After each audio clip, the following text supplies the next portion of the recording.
ఆ అమ్మాయి తన ఫ్రెండ్ అడిగింది, నీ వయసు పట్టుమని 18 సంవత్సరాలు లేవు, నువ్వు రాత్రి 11 గంటలకు 12 గంటలకు హాస్టల్కి వస్తున్నావు, అబ్బాయితో తిరిగి వస్తున్నావు, ఏమిటా ఇదే?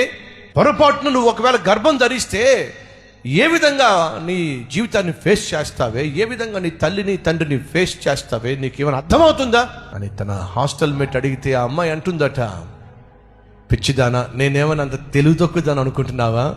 గర్భం రాకుండా ఏం చేయాలో, ఏ మెడిసిన్స్ వాడాలో, ఏ ట్యాబ్లెట్లు వేసుకోవాలో నాకు బాగా తెలుసులేవే.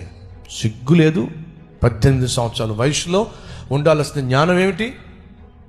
ఎలా చదువుకోవాలి, ఎలా మంచి మార్కులు సంపాదించాలి, ఎలా తల్లికి తండ్రికి చేదోడు వాదోడుగా ఉండాలి, వారి గౌరవాన్ని మర్యాదను ఏ విధంగా కాపాడాలి, ఈ జ్ఞానానికి పోయి ఎలా ప్రార్థన చేయాలి, ఏ విధంగా పాపాన్ని జయించాలి, ఏ విధంగా శోధనలు జయించాలి, ఈ జ్ఞానం పోయి ఈరోజు అబ్బాయిలు అమ్మాయిలు ఏ స్థాయికి వెళ్తున్నారంటే గర్భం రాకుండా ఏం చేయాలి, రోగాలు రాకుండా ఏ జాగ్రత్తలు తీసుకోవాలి. ఉన్నారా మన మధ్య? శరీర ఈచ్ఛల విషయంలో జ్ఞానం, పాపిష్టి పనులు తెలివిగా చేయడంలో జ్ఞానం, భర్తను మోసం చేయటంలో జ్ఞానం, భార్యను మోసం చేయటంలో, దగా చేయటంలో జ్ఞానం, అన్యాయంగా అక్రమముగా సంపాదించడంలో ఎత్తులకు పై ఎత్తు వేసే జ్ఞానం. ఉన్నారా మన మధ్య? జాగ్రత్త. అది నిన్ను, నీ జీవితాన్ని నాశనం చేస్తుంది, నరకానికి ఈడ్చేస్తుంది. మర్చిపోదని ప్రభు పేట మనవి చేస్తున్నాను.